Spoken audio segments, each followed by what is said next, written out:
Bom dia! Lindo, maravilhoso e abençoado dia na presença de Deus. Hoje estamos no dia 456 do projeto Bíblia para Iniciantes. Vamos continuar a leitura de Filipenses. Estamos no capítulo 2. Vamos hoje a partir do versículo 12. Bom, no dia anterior, dia 455,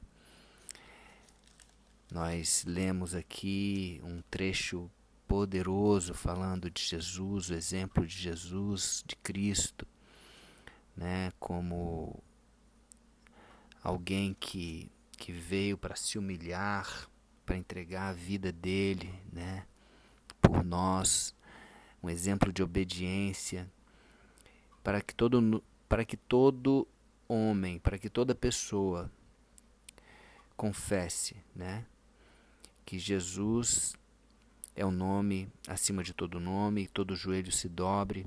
E isso é o confessar, né? Toda língua confessa. Confessar que Jesus é o Senhor, crer nisso, entregar as nossas vidas é o primeiro passo. Quer dizer, é o que nos traz a salvação, o que nos traz a certeza da salvação. Nós somos justificados pela fé. E agora, a partir do versículo 12, ele vai trazer aqui um termo, né, desenvolver a nossa salvação. E eu vou explicar o que quer dizer isso, né? Porque existe o processo da justificação, que é automático pela fé, nós somos justificados pela fé e pela fé recebemos a salvação. Mas existe um processo que acontece depois disso, que é o processo de santificação, que é o que ele chama aqui de desenvolvimento da salvação. E a gente vai falar um pouquinho sobre isso agora. Então, versículo 12, Paulo fala o seguinte: assim, pois, amados meus, como sempre obedecestes, não só na minha presença, porém muito mais agora na minha ausência, desenvolvei a vossa salvação com temor e tremor. Olha o termo que ele usa: desenvolvei a vossa salvação. Então, que fique claro, a salvação, nós não precisamos de fazer algo, de fazer obras para obter a nossa salvação, porque ninguém é merecedor da salvação. Nós recebemos a salvação pela graça, ou seja, favor imerecido. Graça é favor imerecido, mediante a fé. A fé em quem? Em Jesus Cristo. Então, quando nós temos essa fé em Jesus Cristo, né, quando nós confessamos isso, assim como aquele ladrão que estava do lado de Jesus na cruz, e ele confessou, ele aceitou Jesus como Senhor e falou: lembra de mim quando estiveres no paraíso. E Jesus falou: olha, hoje mesmo estará comigo. Só que esse hoje pode ser interpretado de diversas formas, né? Enfim, salvação, você não precisa fazer nenhuma obra, né, para você conquistar. Mas desenvolver a salvação, que é o que ele está falando aqui, é você. Ok, você tem a salvação. Agora, o que você vai fazer com essa salvação? Você tem a certeza da salvação. Você vai desenvolver, ou seja, você vai agora entrar num outro processo, que é um processo de santificação, que é o que ele chama aqui de desenvolvimento da sua salvação.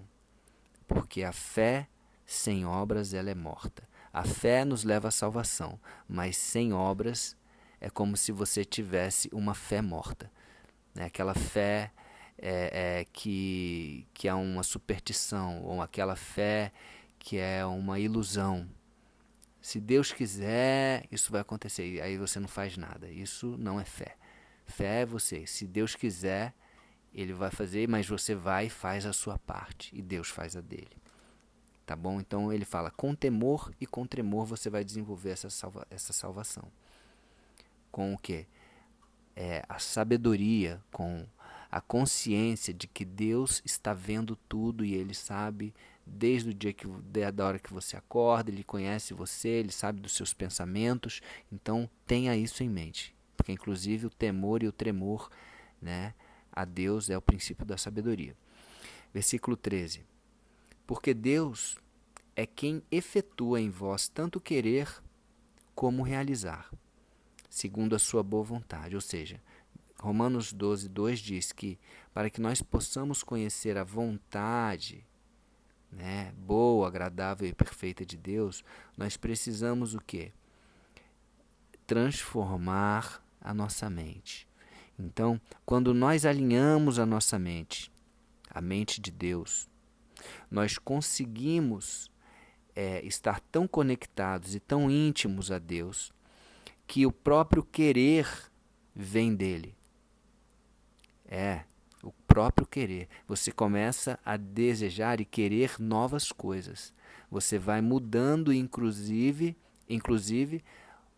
o seu interior, a fim de que Deus vai colocando dentro de mim, dentro de você, algo novo. E aí você se pergunta, caramba, mas que legal, hoje eu quis abraçar essa pessoa que estava ali no meio da rua fedendo, e eu quis. Foi algo que Deus colocou no meu coração. E eu fui lá, conversei com essa pessoa, ela estava fedendo, ela estava sem banho, ela estava com cheiro de álcool, mas Deus me levou a olhar nos olhos dessa pessoa e eu quis até abraçar essa pessoa. E eu abracei essa pessoa e foi maravilhoso. Uau! É um querer, isso não vem de você, não é uma vontade que brota dentro de você, é uma vontade que vem de Deus. Tanto o querer quanto o realizar. E aí você vai lá e realiza. Você não só quer fazer, como você vai lá e com coragem, com ousadia, com intrepidez, e você vai, segundo a boa vontade de Deus. Amém? Versículo 14. Fazei tudo sem murmurações, nem contendas. Então, ele diz aqui o que fazer, o como fazer, o processo de santificação, de nos parecermos cada vez mais com Jesus. Jesus murmurava? Jesus tinha contendas? Não. Então, a gente vai se parecendo mais e mais com Jesus. Versículo 15. Para que vos torneis irrepreensíveis e sinceros, filhos de Deus, inculpáveis, no meio de uma geração pervertida e corrupta, na qual resplandecereis como luzeiros do mundo. Tem alguma coisa a ver com Jesus isso aqui? Olha só, eu vou ler novamente esse versículo e você pensa em Jesus. Vê se não tem tudo a ver com Jesus. Para que vos torneis o quê? Irrepreensíveis. Tem a ver com Jesus? Irrepreensível. Jesus foi irrepreensível. Sinceros. Jesus é sincero? Então, também traz filhos de Deus. Jesus veio como filho unigênito, o único filho de Deus, e voltou para os céus como primogênito, porque ele conseguiu, com o sacrifício que ele fez, ele nos tornou agora também, nos trouxe de volta a nossa filiação, e agora nós podemos ser considerados novamente filhos de Deus. Deus tem a criação em Gênesis, tem a queda que nos afastou de Deus e agora a redenção, né? Então Jesus veio para nos redimir e para nos trazer de volta essa filiação, filhos de Deus, inculpáveis. Jesus é inculpável. No meio de uma geração perversa, como ele veio para ser um exemplo, para ser luz, que resplandecereis como luzeiros no mundo. Jesus, a luz do mundo. E ele fala que nós também devemos ser luz para esse mundo. Amém? Versículo 16. Preservando a palavra da vida, para que no dia de Cristo eu me glorie de que não corri em vão, nem me esforcei inutilmente. Paulo dizendo que nós preservemos a palavra da vida. Toda palavra que sair dos nossos lábios seja a palavra de vida, a palavra que edifique, não palavra que destrua, não palavra que condene, não palavra que julgue, né? É uma palavra que edifica, palavra da vida. O julgamento ele vai pertencer a Deus. Amém? Para que no dia de Cristo, o que é o dia de Cristo? O dia de Cristo é o dia do juízo final, quando Jesus vai voltar como juiz e rei.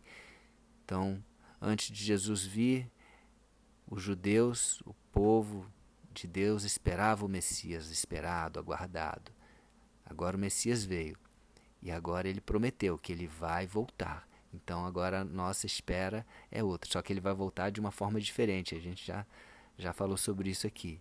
Vai ser totalmente diferente. Ele veio como servo, ele veio, né, num jumentinho, ele veio de forma humilde e ele vai voltar de uma forma diferente. Todos nós vamos saber, né? Vai ter tremor nos céus, ele vai voltar e aí ele vai vir para julgar. E aí esse é o dia de Cristo. Então, no dia de Cristo, Paulo ele quer ficar feliz que tudo que ele fez valeu a pena, frutificou.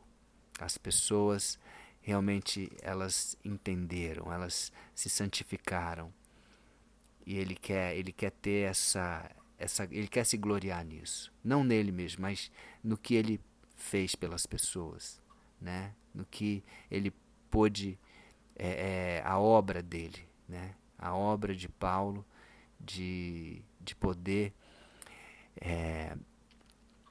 ser um instrumento de Jesus para a transformação das pessoas. Amém? Versículo 17. Entretanto, mesmo que eu seja oferecido por libação. O que é libação? Libação é a aspersão do sangue para purificar, né? Tinha o sacrifício, né, no Antigo Testamento, agora não tem mais, porque Jesus morreu por nós, o sangue foi derramado de Jesus, então não precisamos mais de sangue nenhum, a não ser o de Jesus, né, que já foi derramado.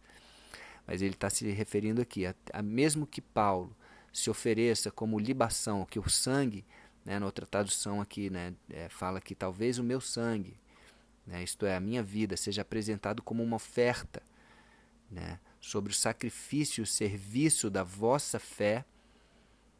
Mesmo que isso aconteça, ele diz, alegro-me com todos vós e me congratulo. E esse congratulo, ele significa que não dar parabéns, mas eu estava vendo no dicionário, é um verbo pronominal que se refere a regozijar-se, alegrar-se por algo que aconteceu. Então, ele se alegra e se congratula por isso, mesmo que seja um sacrifício, mesmo que a vida dele seja entregue, mesmo que ele morra por isso, ele vai ficar feliz, ele vai se alegrar e ele vai se regozijar por isso. E versículo 18, fechando, assim vós também, pela mesma razão, alegrai-vos e congratulai-vos comigo, ou seja, alegrai-vos e regozijai-vos, tende por motivo de alegria, né, com ele também pela mesma razão, para que eles também sigam o exemplo de Paulo e possam entregar a vida deles, né, como um sacrifício, como uma oferta, como um aroma suave, e fazer aquilo que Cristo fez, entregando a vida dele por nós, e agora nós entregamos a nossa vida por ele, e assim ganhamos muitas outras coisas. Amém? Então, é isso. Espero que tenha explicado alguma coisa, espero que tenha sido proveitosa a palavra, essa palavra da vida, que esteja sempre na minha boca, na sua boca, nos nossos corações, e que possamos passar por esse processo, desenvolver a nossa salvação e nos santificarmos cada vez mais, para que cada vez mais possamos nos parecer mais e mais com Jesus Cristo. Amém? Então é isso, um beijo no coração, um dia maravilhoso e abençoado, e até o próximo dia do projeto.